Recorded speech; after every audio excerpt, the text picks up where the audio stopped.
Am I the idiot for telling my sister-in-law to watch her mouth? My husband hosted a dinner party last night for his family.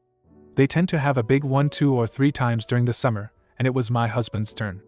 It was also my 17-year-old son Luke and I's first time meeting his extended family. We both come from pretty well-off families, but he is pretty snobby from what my husband told me.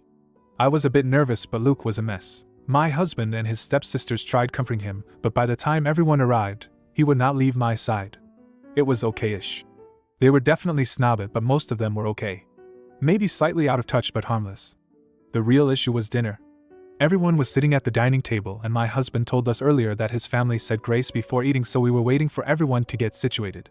I then noticed Luke fidgeting and he was starting to sweat as well. I grabbed his hand to calm him down, and he was shaking. I was extremely confused and concerned, and next thing I knew he had taken a large bite of the mashed potato on his plate. Nobody cared or noticed except my sister-in-law, who was sitting right in front of him. She gasped very dramatically and said, "I can't believe he ate before grace. How disrespectful." She then turned to my husband and said, "Your wife is lovely, but I'm getting bad vibes from the boy." I was shocked and immediately told her to watch her mouth. Her husband, sister-in-law's, not mine, then told me to watch my son. By that point, my husband told them to SDFU or leave, so they shut up. But it was pretty awkward, and my sister-in-law was glaring at me the whole time. Before leaving, she told me that I ruined dinner and that she can see where my son gets his behavior from. She implied I was the idiot for telling her to watch her mouth and embarrassing her and being rude. My husband told me to ignore her, but his other sister and his mother as well are asking me to apologize and start disciplining my son. So am I the idiot? It's pretty low stakes, as I'm more concerned about my son's behavior. He's been acting extremely out of character, but I want some perspective. Now for a few comments before the update. Not the idiot. She disrespected your son in his own home after you made the accommodations for their religious practices that you clearly do not follow yourselves. The entitlement and cruelty of so many Christians really knows no bounds. Comment 2. Not the idiot, but also info? I'd have done the same thing. A guest in your own home telling your son, in his own home, that he's disrespectful in front of everybody isn't right at all. I'd understand if he said or did something rude or outrageous, but then it would be your job to say something discreetly with him. But for taking a bite of food before she saw it to be acceptable? Just no. Out of curiosity, why was your son so nervous that he wouldn't leave your side and was sweating and shaking? And also, is saying grace a normal part of your dinner times? Because if you don't do this often, he clearly didn't understand. Either way, not the idiot. You didn't allow a virtual stranger to embarrass your boy, the same way I wouldn't. Then the original poster responded with, "Glad to see that I didn't overreact. And the thing is, I'm not sure myself. He's usually very carefree, but something triggers him out of nowhere, and he turns into a different and extremely anxious person. We're taking him to a therapist soon though, so we're definitely getting to the bottom of it. And no, we never do grace. Never something my family did." Now for the update. So I didn't expect to get so much attention from my original post, as I posted it at like 4 a.m, and it was really low stakes and something I posted out of pure curiosity. I was glad to see that I was not an idiot.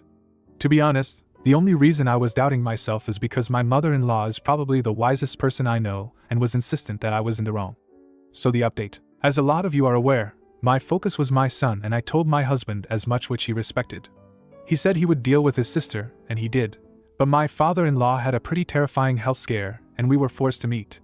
I didn't want to cause a scene considering the circumstances, but my sister-in-law apologized for saying the things she said, but she also told me that she still believes that my son was disrespectful. She then told me that she had noticed him sneakily eating stuff off the dinner table all night, so before the dinner, and thought that was something I should be aware of. I told her that she needed to apologize to my son and IDC about what she finds disrespectful. She just walked off, so there wasn't much improvement there. She's also back in the States now, and we won't be seeing her for a while. As for my son, the thing she told me about my son sneakily eating stuff concerned me for a couple reasons, and basically after pairing that with the extreme anxiety and similar behaviors with food, we managed to book an earlier appointment with not a therapist like originally planned, but our doctor. We were then referred to a mental health professional, and after some time he was diagnosed with OCD.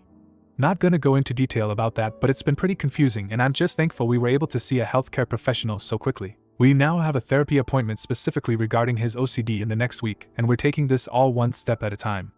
Also, despite my mother-in-law's previous beliefs about the incident, she has been extremely supportive and told me that she's been thinking it over and that she doesn't think I was in the wrong, as I was just defending my child, who she believes did nothing wrong either. She apologized, and now we're cool again. Anyways, thanks for all the comments, and I really appreciate everyone's concern regarding my son. He's going to be okay, and so is our relationship with my husband's family. Comment 1. Any idea why sister-in-law's behavior at the dinner was so hostile? In the 44 years since I turned 18, no family event has included words as hostile as your sister-in-law's comments to you and your son. I'm sorry you experienced this. Then the original poster responded with, husband just told me that she was just being nitpicky and wanted to find something to be upset about. She's also friends with his ex-wife, so there's that, but I don't think that's why, as his ex-wife and him ended things nicely, and she's been kind to me every time we've met. Comment 2. You're the idiot. Are you seriously trying to play the victim here? Your sister-in-law had every right to call out your son for disrespecting their religious practice. It's not about being snobba or out of touch, it's about showing basic respect in someone else's home. You should have taught your son better manners and explained the importance of grace before dinner. But instead of acknowledging your son's mistake, you lash out at your sister-in-law and tell her to watch her mouth. How dare you try to silence someone who is simply pointing out your son's inappropriate behavior? It's clear that you have no respect for other people's beliefs and traditions. Now, for the next story. Would I be the idiot if I denied my mom this? My mom is awesome. She is the epitome of what a mother should be. Might not have liked us all the time, but always loved us no matter what. When mom moved in with us, it was great. Loved having her here. Now there is a sibling that lives 1 mile down the road, one that lives 20 miles away, and 2 that live out of state. The only time any of them, kids, grandkids, or great-grandkids, would come to see her or just call and talk to her was when they wanted something, money. Mom has been pretty much ignored by all but us for a very long time. She would be so hurt some days, and she tried to hide it from us, but we knew. So, my husband and kids tried to make up for their sorry behavior. I would have to guilt-trip them to give her any type of attention. When she got sick, I took care of her for as long as I could at home, but eventually she needed professional care, and unfortunately, I could not give her that. None of them offered to help take care of her. None of them offered any type of help with anything from taking her to doctor appointments, medicine, food when she went on a special diet, equipment, just nothing. When she had her heart attack, she told me what items she wanted me to give my siblings if she passed away. Thankfully, she pulled through. Now mom's health is really bad. Whenever she was in the hospital, none but my husband and kids would visit or stay with her. It's getting close to the end now, and all I have heard is what they want to have of moms. Other than what she has told me to give them, I wonder if I should. I really don't want to. I mean, they could not even be bothered to come visit with her, take her to lunch, or even just talk to her on the phone. She loves all of us unconditionally, but they cannot be bothered with her because it might interfere with their life. They mention how they want to rummage through all of mom's personal property to see if they want anything. I mean, seriously, these idiots are like maggots wanting to consume everything. I'm thinking about donating everything to charity. I would feel no shame at all and would be filled with glee while I smile and laugh right in their faces as I tell them what I've done. Petty, I know, but with everything that has gone on, I just don't believe they deserve anything. I do hate how they have made me feel so much anger towards them, but worse is how they have made mom feel. All of us, myself included, have treated her awful at one time or another. I am the youngest of 5, and although my time of being an age to her was in my teens, I still put her through hell. Yes, I grew up, but I was still a little poop. Just wanted to put it out there. So would I be the idiot if I don't fulfill mom's request? Now, for a few comments before the update. Not the idiot, but for your mom's sake, give them whatever items she specifically told you to and nothing else. Take or donate the rest, and definitely don't give them the opportunity to rummage, especially since they did nothing to help her while she's alive. Your relatives are absolutely AHs and vultures. I'm so sorry about your mom. OP comment 2. Soft. You're the idiot. As hard as it is, you should fulfill your mom's dying wish. Give them what she said they could have and nothing else. If she's still able, have her put it in writing, a will, so they can't try and take what isn't theirs. Now for the update. First, let me say thank you to all that commented, and I really appreciated all the advice. Mom passed, and I was lucky enough to be with her when she took her last breath, and thankfully she did go peacefully. I did give my siblings the items that my mother requested, and as I suspected, they did what I knew they would. Did mom leave a life insurance policy? Did she have any money in the bank? I'm coming over and going through mom's stuff to see what I want. Like a swarm of locusts, they tried to descend. I would not allow them to go through her belongings. When I gave them the items mom specified, they looked at them and said, "That's it?" I also let them know there was no life insurance policy, and if they wanted, they could help me with her medical bills and help pay for the funeral. Guess how much they offered? Drum roll, nothing. I was so surprised. Anyway, I let them know when the service is, and after that I will be going no contact. But it would not surprise me if I received a court summons soon to produce any and all of mom's records because they don't believe she didn't have the loads of money that they were counting on. Comment 1. I'm so sorry for your loss. My dad and our family just went through the same thing with his mom and my grandma. People get so weird when someone they depended on suddenly needs you.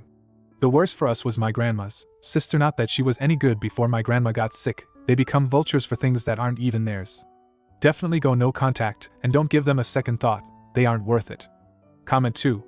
So sorry to hear about your loss, but I'm happy to hear it was peaceful. I believe you are right about a legal fight and would suggest that you beat them to the punch and go see a lawyer and secure your mother's estate before they send you anything. Blessing to you and your family. Now, for the next story. Am I the idiot for refusing to not attend my wife's baby shower? Last Saturday, my wife had her baby shower, which turned out to be a very long event from midday until 10 p.m. Prior to this, while we were planning the baby shower and sending out invites, I had initially intended to invite my entire family. However, my wife informed me that the baby shower was going to be female only, which confused me. In my family, I have attended baby showers for all my female relatives, so it felt like this was a cultural difference. Unfortunately, this meant I had to embarrassingly uninvite people after already sending out invitations. Initially, I didn't make a big deal out of it because it was my wife's special day. However, later on, she told me that the no men rule extended to me as well. I thought she was joking, but she was serious, explaining that it's customary in her family to have a ladies-only baby shower. At this point, I became upset. In a baby shower that I was paying for and planning, I was being excluded from my own wife's event in my own home. I found it absurd. The party lasted for about 10 hours, and I was expected to leave my own house for the entire duration. We argued back and forth about this issue. It just seemed ridiculous to me that as her husband, I was not allowed to attend my own wife's baby shower. Her sister overheard our argument and supported my wife's stance, saying that men are typically not invited to baby showers and that my presence would ruin the atmosphere and vibe. This disagreement occurred 3 weeks before the actual baby shower, and even on the day before the event, I tried reasoning with my wife again to let me stay, but she still refused. She also told some of her family members about our argument because I got an angry text from her mother telling me to just listen to what she says since the baby shower is for her, not me, and that she can decide whoever attends or doesn't. I still refuse to leave since it's our home and I'm literally paying for the event. I managed to compromise by just chilling in the backyard, where everyone else was inside. My wife still wasn't happy about it though. Am I the idiot here? There's no updates, so here's a few comments. I can't get past OP paying for the shower. I've never seen that before. In my experience, baby/bridal showers are given by close friends as part of the gift. Having the new mom/bride plan and pay for the shower is ridiculous in my opinion. She's got enough going on already. I'm from Texas, so maybe it's a southern thing. Comment 2. Everyone sucks here. You both should work on communicating better with each other. Baby showers are traditionally female only and co-ed. Baby showers are a more recent thing, with some cultures adopting the practice more openly than others. Your wife shouldn't have assumed that you knew this tradition though, and should have expressed her intentions while you guys were planning. If you enjoyed today's video, you'll like these ones too. Thanks for watching and see you next time.